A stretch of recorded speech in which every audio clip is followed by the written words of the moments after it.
Sejarah munculnya peringatan Maulid. Disebutkan para ahli sejarah bahwa kelompok yang pertama kali mengadakan Maulid adalah kelompok Batiniyah, yang mereka menamakan dirinya sebagai Bani Fatimiyah dan mengaku sebagai keturunan Ahli Bait atau keturunan Nabi Shallallahu Alaihi Wasallam. Disebutkan bahwa kelompok Batiniyah memiliki 6 peringatan Maulid, yaitu Maulid Nabi Shallallahu Alaihi Wasallam, Maulid Ali bin Abi Thalib radhiyallahu anhu, Maulid Fatimah, Maulid Hasan, Maulid Husain, dan Maulid penguasa mereka. Daulah Batiniyah ini baru berkuasa pada awal abad ke-4 Hijriah. Oleh karena itu, para ulama sepakat bahwa Maulid Nabi Shallallahu Alaihi Wasallam baru muncul di zaman belakangan, setelah berakhirnya masa 3 abad yang paling utama dalam umat ini, atau Al-Qurun Al-Mufaddalah.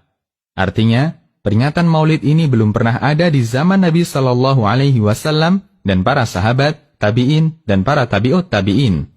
Al-Hafidz As-Sakhawi mengatakan, peringatan Maulid Nabi Shallallahu Alaihi Wasallam belum pernah dinukil dari seorang pun ulama generasi terdahulu, yang termasuk dalam 3 generasi utama dalam Islam. Namun peringatan ini terjadi setelah masa itu. Pada hakikatnya, tujuan utama daulah ini mengadakan peringatan Maulid Nabi Shallallahu Alaihi Wasallam adalah dalam rangka menyebarkan akidah dan kesesatan mereka. Mereka mengambil simpati kaum muslimin dengan kedok cinta ahli bait Nabi Shallallahu Alaihi Wasallam. Siapakah Bani Fatimiyah? Bani Fatimiyah adalah sekelompok orang Syiah pengikut Ubaid bin Maimun Al-Qaddah. Mereka menyebut dirinya sebagai Bani Fatimiyah karena menganggap bahwa pemimpin mereka adalah keturunan Fatimah putri Nabi Shallallahu Alaihi Wasallam. Meskipun aslinya ini adalah pengakuan dusta, nama yang lebih layak untuk mereka adalah Bani Ubaidiyah, bukan Bani Fatimiyah. Kelompok ini memiliki paham Syiah yang menentang Ahlu Sunnah dari sejak didirikan sampai masa keruntuhannya. Berkuasa di benua Afrika bagian utara selama kurang lebih 2 abad.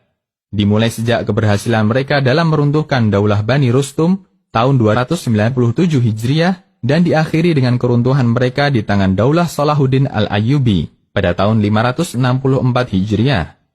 Daulah Fatimiyah ini memiliki hubungan erat dengan kelompok Syiah Al-Qaramithah Batiniyah. Perlu diketahui bahwa kelompok Al-Qaramithah Batiniyah ini memiliki keyakinan yang sangat menyimpang dari ajaran Islam. Di antara mereka hendak menghilangkan syariat haji dalam agama Islam. Oleh karena itu, pada musim haji tahun 317 Hijriah, kelompok ini melakukan kekacauan di Tanah Haram dengan membantai para jamaah haji, merobek-robek kain penutup pintu Ka'bah, dan merampas Hajar Aswad, serta menyimpannya di daerahnya selama 22 tahun. Siapakah Abu Ubaid Al-Qaddah? Nama aslinya adalah Ubaidillah bin Maimun, kunyahnya Abu Muhammad.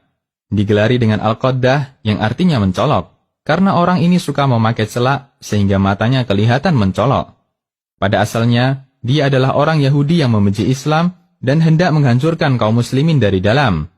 Dia menanamkan akidah Batiniyah, di mana setiap ayat Al-Quran itu memiliki makna batin yang hanya diketahui oleh orang-orang khusus di antara kelompok mereka. Maka dia merusak ajaran Islam dengan alasan adanya wahyu batin yang dia terima dan tidak diketahui oleh orang lain. Dia adalah pendiri dan sekaligus orang yang pertama kali memimpin Bani Fatimiyah. Pengikutnya menggelarinya dengan Al-Mahdi Al-Muntadhar atau Al-Mahdi yang dinantikan kedatangannya. Berasal dari Irak dan dilahirkan di daerah Kufah pada tahun 206 Hijriah. Dirinya mengaku sebagai keturunan salah satu ahli bait Ismail bin Ja'far As-Sadiq melalui pernikahan rohani, yaitu nikah non-fisik. Namun kaum muslimin di daerah Maghrib mengingkari pengakuan nasabnya. Yang benar dia adalah keturunan Sa'id bin Ahmad Al-Qaddah, yang terkadang orang ini mengaku sebagai pelayan Muhammad bin Ja'far As-Sadiq.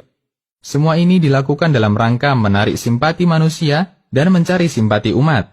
Oleh karena itu, tidak heran jika banyak di antara orang-orang bodoh daerah Afrika yang membenarkan dirinya dan menjadikannya sebagai pemimpin.